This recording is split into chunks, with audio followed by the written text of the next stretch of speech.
Não é interessante? Não trouxe nada da segunda igreja dizendo, a gente não morre. Isso a igreja já falava. O que ele trouxe de novidade? Antes de nascer, já existíamos. Qual era a nossa forma antes de nascer? Segundo o Espiritismo. Oi? Será que nós éramos... Isso é chato, né, ser luz, não é? Pensa aí, você faz o que sendo luz? Não bate palma, não fala, não olha. É só aquela coisa radiando, né? Será que a gente é uma coisa assim, meio parada, assim, uma luz? Tá difícil essa pergunta também? Ele fala que é da humanidade, né? E a gente sei que Deus criou que é o homem, mas ele fala assim, a forma que na Terra nós temos carne, mas em outros meios, estágios, não sabe o que é. Tá. Os espíritos. Primeira coisa, antes de explicar, eu vou dar uma bronca, tá? Tá bom? Vocês vão dar licença, dar uma bronquinha? Não existe espírita que não estuda. Porque o espírita que não estuda fica sem respostas. E o espírita não pode ficar sem resposta. Para você ser cristão nos primeiros anos do cristianismo, né, o que tinha que se enfrentar? Tinha que se enfrentar a perseguição. E a perseguição terminava o quê? Em morte. Então, para falar eu sou cristão, tinha que ser, né, muita determinação. Porque você falava eu sou, e eles falavam então tá bom, então você vai enfrentar o leão. Então tinha que ser com muita vontade, não é? Hoje, se você se propõe a ser um verdadeiro cristão, que é a proposta do espírita, você precisa enfrentar a morte? Não. Você sabe o que a gente tem que enfrentar? Tem que enfrentar o leão. O leão da ignorância. Então, nós não podemos ficar sem respostas, porque o que vai nos dar fé é respostas muito claras. E o Espiritismo tem respostas muito claras. Mas para a gente encontrar, nós vamos ter que ler os livros. Né? E não pode ler sozinho, nós temos que ler em grupo, para entender juntos. Esses livros são os livros de Kardec, que foram livros que ele não escreveu. Ele reuniu lá o que os Espíritos explicavam.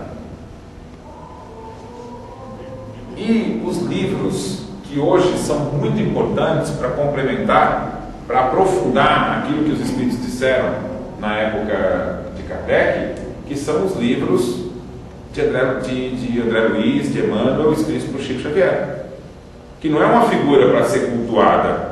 Os não espíritas estão conhecendo aos poucos o Chico Xavier, não estão? Vocês viram o sucesso que foi o filme? Todo mundo hoje sabe da história.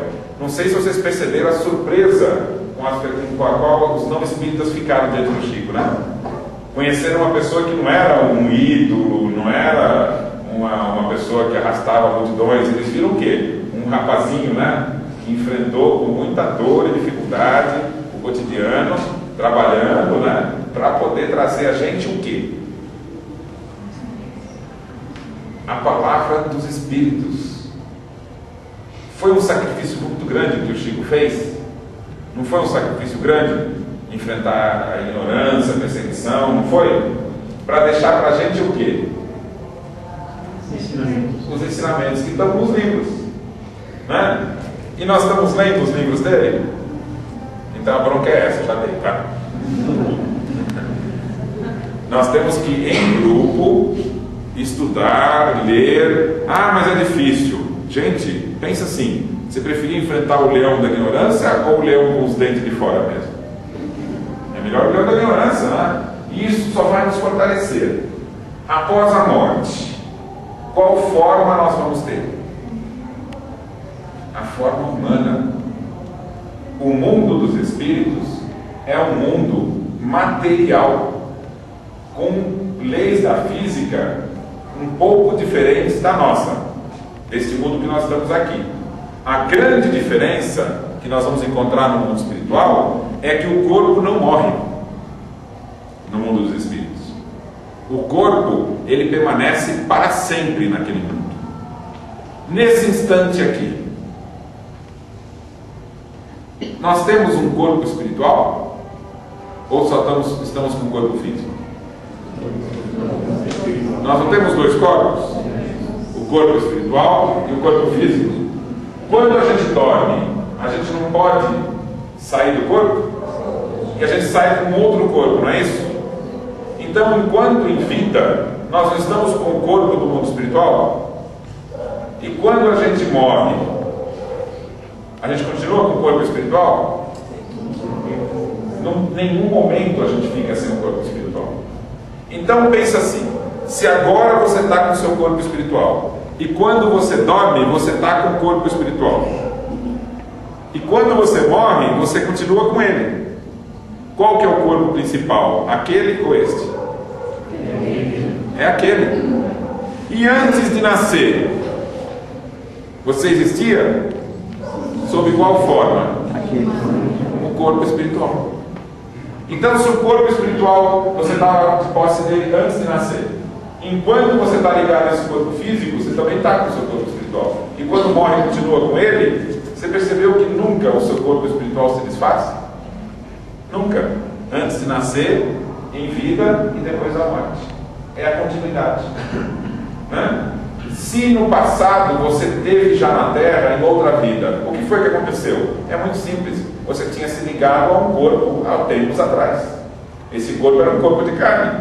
Então, enquanto em vida, aqui, você pensava com esse corpo. E depois que você morreu na vida anterior, você continuou com o corpo espiritual.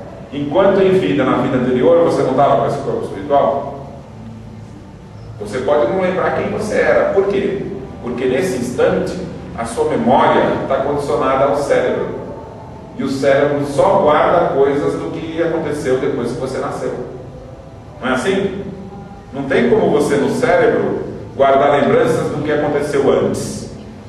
A não ser que você use a inspiração. A inspiração, a criatividade, é a porta aberta da nossa alma para as questões da espiritualidade. Quando a gente se liga, né, ao nosso íntimo, quando a gente está em prece, quando a gente está em estudo, quando a gente aspira a compreender melhor as coisas, nós despertamos em nós a capacidade de nos ligarmos ao nosso conhecimento maior, as coisas que a gente aprendeu em outras vidas. Nós ligamos a outros espíritos que estão na intenção de nos ajudar. E isso abre a nossa mente, nos traz novas informações, e algumas pessoas conseguem até reproduzir o que os espíritos falam, que é o fenômeno da mediunidade. Então a mediunidade, a ligação com os espíritos, não é alguma coisa misteriosa, não é um fenômeno que sai das leis da natureza, é um fenômeno muito simples. Quando a gente pega um telefone hoje em dia, celular, todo mundo aqui já falou no celular, falou? Ou não? Quando a gente ouve um rádio, quem aqui já ouviu um rádio? As palavras que vão sair pelo rádio vieram pelo fio da eletricidade? Vieram da onde? Que ondas são essas?